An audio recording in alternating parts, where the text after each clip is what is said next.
I'm Jake O'Neill, creator of Animagraphs, and this is how city water purification works. From drinking water, to wastewater, to nature, and back again. Let's start with drinking water, which comes from surface sources like rivers, lakes, and reservoirs, or from underground wells or springs. Water treatment plants have near endless variations in design, so I've chosen major components and processes to create a general working model. Cylindrical intake screens are placed in a reservoir in such a way to best avoid ingesting silt from the reservoir bottom or floating material from the surface.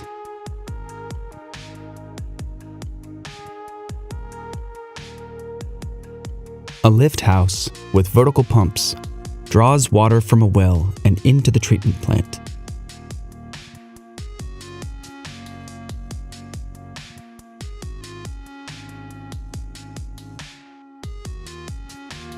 The purification process starts with coagulation and flocculation. Particles suspended in water like clay, sand, and some larger organic particles such as algae have an inherent electric charge that causes them to repel each other. Coagulants are substances with opposite electric charge that neutralize these particles and encourage them to stick together into clumps called floc. The coagulant and water is vigorously mixed, and floc clumps start to form.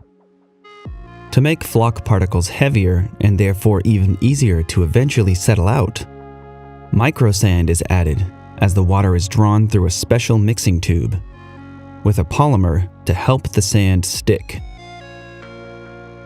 The now flocculated water flows through a set of baffles to slow its turbulence for the settling process. As the water travels upwards, heavy floc particles quickly settle to the bottom of the tank. Any remaining suspended particles collide with an array of angled plates and slide down to the settling zone. Slowly rotating scraper blades continuously remove the combined sludge and sand layer from the bottom of the tank, while clarified water flows upwards into collection troughs.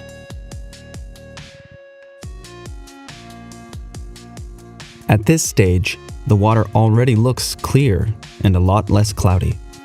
Now it's on to ozonation and filtration to treat microscopic taste and odor-causing agents.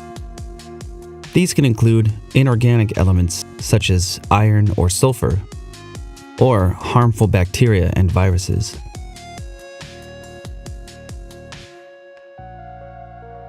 In the ozone tank, ozone gas bubbles are injected into the flowing water through diffusers. The tank is divided, which slows the flow and gives the water a longer path with more time for ozone to do its job. An ozone gas molecule is made up of 3 oxygen atoms. The normal oxygen we breathe has just 2 oxygen atoms. When ozone is injected into the stream, the extra oxygen molecule can bond with contaminants or oxidize them, with various desirable results. For example, oxidized metals have a weaker bond with water and are therefore easier to extract. Oxygen also bonds with elements in virus or bacteria cell walls, disrupting their function and altering their surface charge for easier filtration downstream. When ozone gives up its extra oxygen molecule, it just becomes normal oxygen, leaving no byproducts in the treated water, unlike other purification methods such as chlorination. The water flows to the filtration stage to remove the oxidized particles and any other remaining contaminants. Water travels through a dense, layered bed of activated carbon granules and microsand. It's called activated carbon because the resulting engineered granules, which are processed from common materials like wood, coal, or even coconut husks, have a relatively huge surface area with many features and pores, giving ample opportunity for contaminants to catch or stick to the surface as water passes through. Generally speaking, the activated carbon layer filters biological and chemical elements, while the sand layer filters inorganic elements like unwanted metals. Passing particles stick to a carbon or sand granule surface due to naturally occurring attractive forces called van der Waals forces. The filtered water flows to final disinfection in the UV tank. Water passes through banks of ultraviolet light. UV light at various wavelengths can destroy or disrupt viral, bacterial, and other pathogens' DNA or cellular structure, effectively destroying them.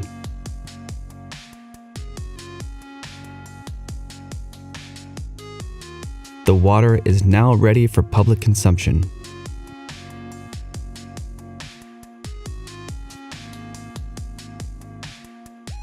It flows into what's called a Clearwell for storage,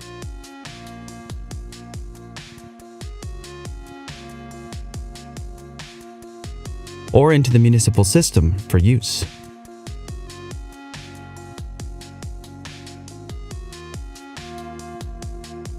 Now let's look at what happens to water after we use it. Wastewater flows from our homes through the municipal collection system or city sewer pipes to a wastewater treatment plant, where it's processed before being released into a natural water source.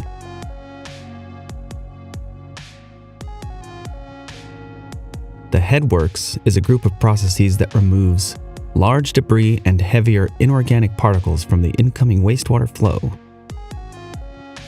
Water arrives at the plant mostly by gravity. Depending on local geography, it may need to be pumped or lifted into the wastewater plant. Screw pumps are a rugged, mechanically simple design built to handle this coarse, incoming mixture. Bar screens trap debris, including literal tons of items that really shouldn't be flushed or sent down the drain, such as baby wipes, Q-tips, diapers, paper towels, medication, and so on. A moving platform called a rake scrapes the bars, removing the debris for separate processing and disposal.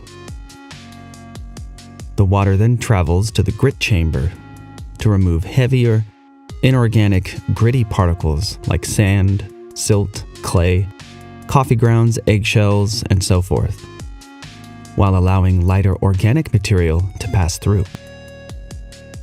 A spinning plate with fins, called an impeller, creates an axial vortex, which is a sort of vertical spiral force along its spin axis at a specific speed so as to catch particles in a defined weight range.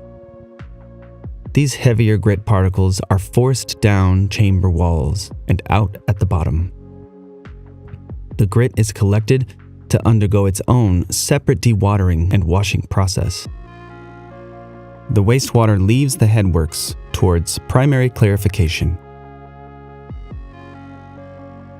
Primary clarification separates organic matter from the wastewater.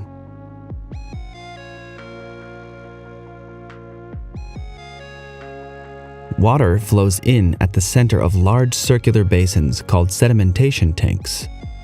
A baffle slows down the flow rate to aid the settling process. Floatable solids, like grease and oil, drift to the top of the tank. A rotating skimmer continually pushes this material into a collection trough.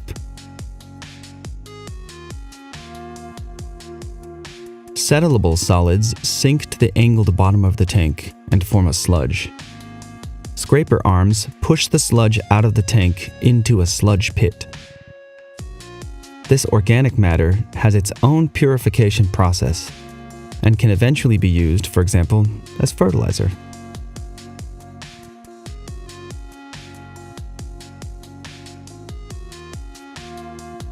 A baffle at the edge keeps floating material from mixing with outgoing processed water as it flows over a lip at the edge of the tank called a weir.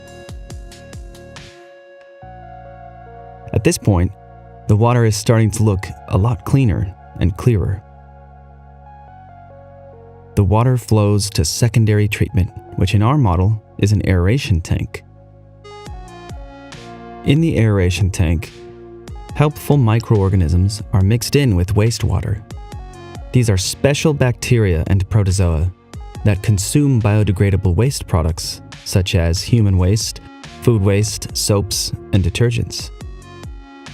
These helpful microorganisms also need oxygen to live, so air is vigorously pumped through the mixture.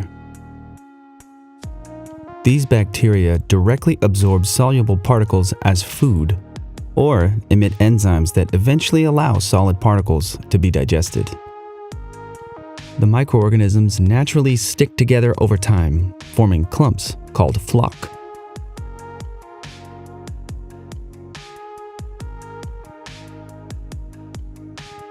The water and floc mixture travels to final clarification.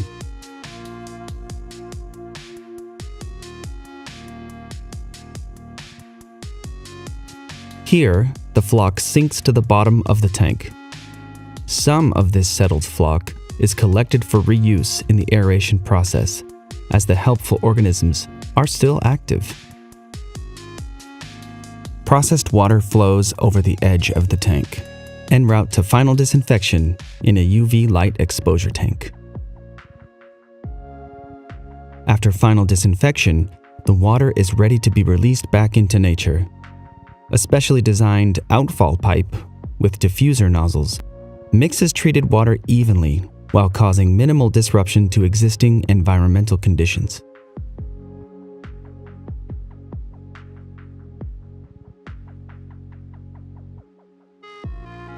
Treated wastewater and untreated drinking water almost never share the same immediate natural water system, though some rare places in the world are challenging that model.